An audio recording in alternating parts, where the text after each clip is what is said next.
So if you were to heel him with a leash, and it doesn't have to be this long, but basically let's just imagine this was a short leash, what I would have you do is have your remote and your leash even in the same hand, or you could do this, or if it was just a short one, you would be just like this, to where you're going heel, and then you could change directions a little bit quicker because you're going to have this leash to keep him right where he should be, okay? So, whoa, so you could do that, okay? Freedom. So then what I want to show you too, and this is a great exercise that I think Will can do, is this is a great exercise that you can't overdo. You don't even need a remote on him, and all it is, this is a no command exercise, okay? And what it means is when I walk, he should come with me. He's not heeling. He could be behind me a little bit. He could be ahead a little bit. But basically, when I move, he moves. When I stop, he stops. He doesn't have to sit. There's no correction because you're not heeling. All that he needs to do is stay on a loose leash. Okay. Okay, that is it. So when I take off, I'm not going to say anything. If he doesn't come along, boy, I'm going to snap this leash. It's a great exercise because if you think about it and you remember how he was before, he is on a loose leash. So this is a great exercise. So come here, Will. I'm going to let you walk him. So what I want to show you, turn around right here. You're always going to hang on to your leash like this, kind of like you're holding an ice cream cone, okay? So take off for a second. What I want you to see, I want you to hang on to that right there. You're never going to let your dog, you hang on to that tight, never going to let him pull like that. You feel how you feel that? Yeah. Now relax your arm. Just relax. That's how, see how you don't feel anything? Yeah. That's how it should be. So now let's imagine I'm going to be Apollo. If he starts to pull like that, what you're going to do is just kind of snap that wrist just like that. Just like that. There you go. Do it again. There you go. That's how you correct him until he gives you that slack. Okay, so you don't ever want to see him walking him where there's tension here. So the key with this exercise, anybody should be able to walk him on a leash with your hands here. So if you're doing this or this, I guarantee you your dog's pulling on you. So now what I want you to do, you're going to slide, turn your hand this way, go ahead and put this extra in that hand. Okay, now what you're going to do, and you're going to slide this a little bit closer to him, kind of come over here, a little bit closer. Now, what's important with this exercise, especially when you have a leash on him, I don't want you to look at him. I want you to look where you're going. Don't look at him, just walk, okay? Because you're more powerful as a leader when you're not looking at your dog. Because if you're looking at your dog, then you're hesitant because you're wanting to see what your dog is doing. I want you to look where you want to go. You're going to be his leader and he's going to follow you, okay? So if you feel him not coming along with you because you feel him doing this, all you're going to do is correct him in the direction he needs to go, which is with you. So you just take off on a quick walk. Go. Snap, snap that leash, snap again, keep snapping towards you. Keep going, There you go. Snap and release.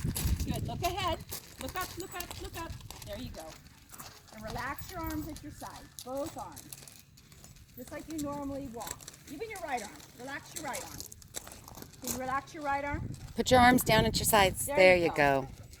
There you go, just keep walking.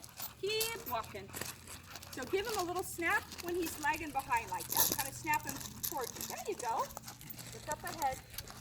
So see, I would imagine he couldn't walk this dog like this before. So this would be great for him to do.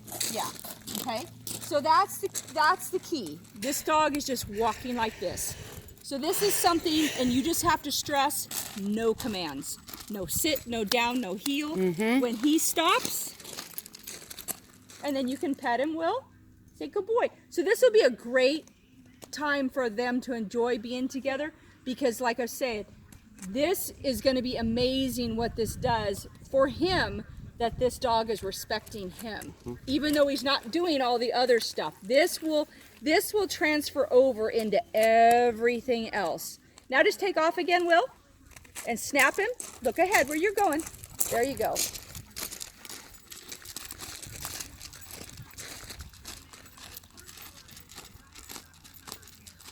Good. Now just change directions. Like maybe head whichever way you want. Keep going.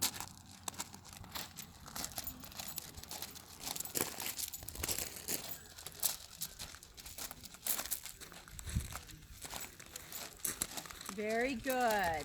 And you can talk to him and say, good boy, Apollo. You just don't let him walk you. You're always going where you want to go. Good boy, Paula. There you go. And see, the more when you talk to him like that, look at how happy he is to be walking with you when you say his name. See?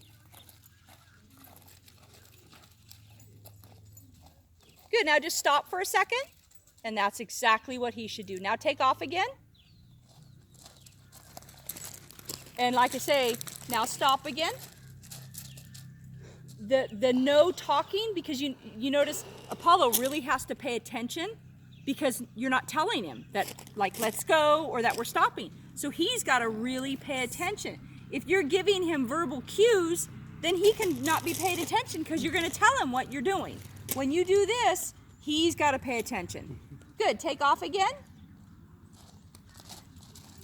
And then stop again. And so like right there, snap him. So the biggest thing, and you're fine, there you go. The biggest thing is you got to correct him before that leash is tight, because then all you can do is pull. So we want that leash nice and loose. So yeah, I would say he can go take him for a walk as long of a walk as he wanted. All the other obedience stuff that you're going to do, limit it to, try not to make it such a drudgery of a long lesson. Okay. The more little short, you can go out and work your dog for 5 minutes and do that stuff. Any of you can walk him, go for a long walk around the neighborhood and not do anything else. And you could do that for hours. It'd be great for him. And obviously you're gonna have to watch that other things don't get him riled and him wanting to go pull to go to other dogs or other people. You're asking for the same behavior, okay? Okay. So that's the important thing. And if he does that, it's just snap, a quick... It's a quick snap. So make sure, if you guys are doing this and he starts getting worked up, that you don't start going to the old sit. I'm gonna make you sit. Remember, all you think about doing is correcting the behavior. So if he's walking him and he sees other dogs and he starts pulling, all you're gonna do is correct him, just like you saw me do when I first brought him out. All I did was correct the behavior, and it take no commands. No commands. You're gonna have to work on that because I guarantee you would forget, and then you would just let him get up.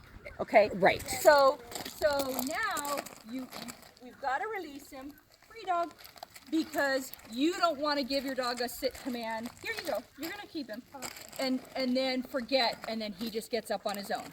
Okay? You'll remember.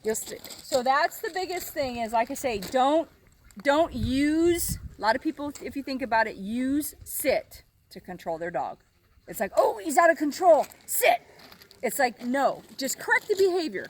When he was super excited to see you, I didn't give him any command. I just corrected the bad behavior. It takes care of itself. Okay. You correct the bad behavior and it's successful, your dog is fine. You don't have to give him another command. So those commands have their place. They do. Their obedience, their discipline. But it's not to control bad behavior. Okay. Gotcha. So